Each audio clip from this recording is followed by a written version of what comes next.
Next, a look inside motivating operations with our expert guest Dr. Walden. But first, a word from our sponsors. Absence makes the heart grow fonder. Aww. Welcome back to ABA News. Tonight we are discussing motivating operations versus reinforcement effects. We have an exclusive guest speaker with us this evening to explain this critical concept of operant conditioning.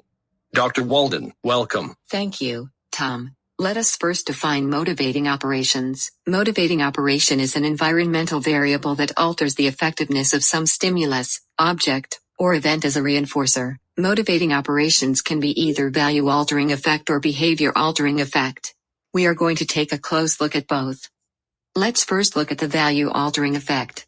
Remember, this is a motivating operation that affects the value of a stimulus. These runners have just finished running a half-mile race.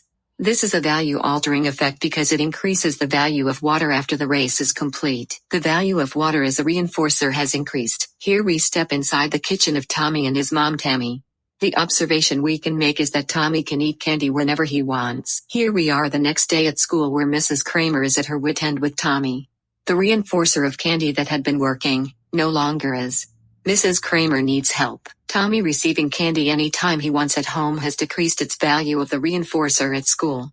Mrs. Kramer needs to discover something else Tommy finds motivating or work with his mother to restrict candy to positive reinforcement only. Now, let's explore the behavior-altering effect of a motivating operation. Behavior-altering effect occurs when the effectiveness of the reinforcer on the frequency of a behavior is changed by the same motivating operation that maintained the current frequency of behavior. Eric takes a bath once a week. The frequency at which this behavior occurs is once a week. Ouch, ouch. Eric has hurt his back on the construction site. Eric hurting his back is a behavior-altering effect that will change the frequency in which he takes baths. The bath makes Eric's back feel so much better and it increases the frequency he takes a bath. This is an evocative effect, or, getting in the bath hurts his back more, so Eric has stopped the frequency he was taking baths and now only takes showers. This is an ablative effect. Before I bring it back to you, Tom, here is a graphic for viewers at home to help understand motivating operations further. Thank you, Dr. Walden, on the insightful look into motivation operations and its effects on reinforcement. Behavior is everywhere. Tom, I think it is also important to remember that some motivating operations are conditioned. Things that have to be trained.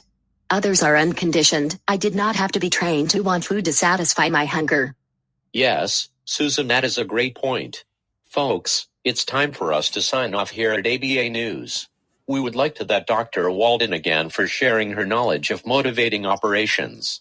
We hope that you can apply it at home to your kids, your spouses, and your co-workers.